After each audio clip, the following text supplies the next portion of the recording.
युवा पीढ़ी में आज जो लोग जस्टिफाई करने आ रहे हैं कि करोड़ों हैं और बहुत ज्यादा ड्रग्स चलता है, वहां जाइए, गुनाह गुनाह होता है। सिंपल सा सबमिशन है जसपिंदर। बिल्कुल आपकी बात सही है और आपकी बात से इत्तेफाक करती हूँ, मैं रखती हूँ। और मुझे एक शेर याद आ रहा है ये पूरी डिबेट सुनने पर कि इत्तेफाकाते जमाना भी है नासिर, आज वो देख रहे हैं जो सुना करते थे।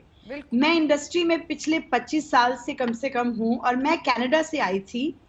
और मैं क्योंकि सिख रिलीजन को बिलोंग करती हूँ, हमारे यहाँ तो ड्रग्स वगैरह, शराब वगैरह बिल्कुल हम लोगों के लिए, खास करके लड़कियों के लिए बिल्कुल हम लोगों को मनाही है शुरू से ही। कभी सिगरेट वगैरह हम सोच भी नहीं सकते, मतलब लेना तो एक और अलग बात है।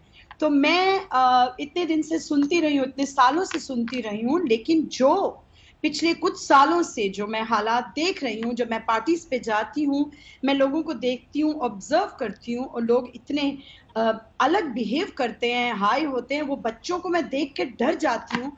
मैं ये सोचती हूँ इतने अच्छे टैलेंटेड आर्टिस्ट हैं ये लोग, लेकिन इन लोगों को समझाने वाला कोई नहीं है। इनके माँ बाप भी इनको नहीं समझा रहे कि बेटा ये नशे, ये सब चीजें जो हैं ये आपकी जिंदगी तबाह कर देंगे, आपके टैलेंट को तबाह कर देंगे, आपकी जिंदगियों को तबाह कर देंगे। बहुत दुख की बात है। और मैं ये जो एक सवाल आप ही से जी, एक सवाल आप ही से, शोएब जी बैठे हैं, ये भी बता रहे हैं कि मैं प्रोड्यूसर साहब हूं और मैं लगातार इंडस्ट्री में हूं और मैंने तो 15 साल में एक पार्टी में ऐसा कुछ भी होते हुए नहीं देखा है। कौन झूठ बोल रहा है? इन्होंने देखा जरूर होगा, लेकिन इन्होंने अनदेखा कर दिया होगा। क्योंकि क्या होता है, पर्सनल एक्सपीरियंसेस भी होते हैं।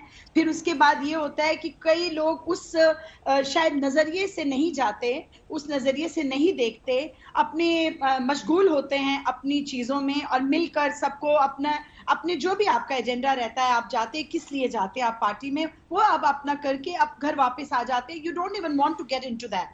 But I tell you, it's a very serious issue because आगे आने वाली जनरेशन मैं खत्म होती देख रही हूँ।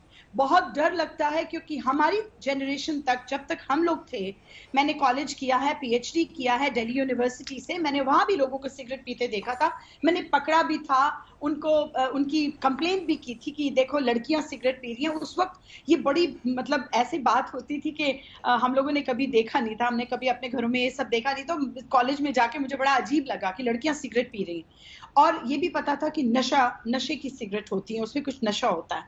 लेकिन ये मैं बात बता रही हूँ आपको, आज से 30-35 साल की बात, पुरानी बात। लेकिन जो आज हो रहा है इतना मतलब सब नजर आता है, बड़ा बड़ा एविडेंट है, बिल्कुल आप देख सकते हो और उस चीज को ऑब्जर्व कर सकते हो कि बहुत कम ही कोई होगा जो इस चीज से बिल्कुल मतलब एग्री नहीं करेगा कि आज हम जब बच्चों को देखते हैं। हाँ। मैं इवन कि मैं जब वॉक के लिए जाती हूँ, मैं देखती हूँ बच्चे अच्छे अच्छे घरों के, बड़ी बड़ी गाड़ियों में, और वो एक ग्रुप बनाए हुए खड़े रहते हैं और वो सिगरेट जो है एक दूसरे को ऑफर कर रहे होते हैं। And they are like they're using the same cigarette. I don't know what the hell is in there, but it's so sad कि आने वाली जनरेशन का क्या होगा। प्लीज मैं हाथ जोड़ के रिक्वेस्ट करती हूँ एनसीबी को कि ये जो भी कुछ कर रहे हैं इसकी तह तक जाएं और इसे मतलब बिल्कुल खदेड़ के, क्योंकि अगर हमारी एक्ट्रेसेस या हमारे एक्टर्स जो आइकॉन हैं हमारे बच्चों के लिए, अगर वो लोग ले रहे हैं तो ये सीरियस इशू है। उन लोगों को इससे बचाना चाहिए। मैं ये नहीं कहती कि उनको आप, जसपिंदर जी आपकी बातों पर मैं शोएब जी का उनको अरेस्ट करें, इसके बाद में फौरन आप लोगों के पास आ रही हूँ। शोएब जी आपको तो बहुत ही आउटडेटेड, पुरानी, बेकार की बातें लग रही होंगी जो वो शख्स जाहिर कर रही है कि वो सिंपल सिगरेट्स नहीं है, उसमें ड्रग्स रोल करके लिया जा रहा है। आपको तो बड़ी आउटडेटेड और पुरानी बेकार बातें लग रही होंगी। छोटा मोटा ले रहे हैं, इससे क्या फर्क पड़ता है? अगर हशीश, गांजा, पहली बात तो मैं आपसे ये कहना चाहता हूँ अंजना जी, मैं बॉलीवुड को सॉफ्ट टारगेट बनाने के खिलाफ बात कर रहा हूँ। आप मुझे ड्रग एडिक्ट साबित करने में मत लगिए प्लीज। मैं ना ड्रग लेता हूँ ना मैं शराब पीता हूँ, मुझे आप ये साबित करने में मत लगिए।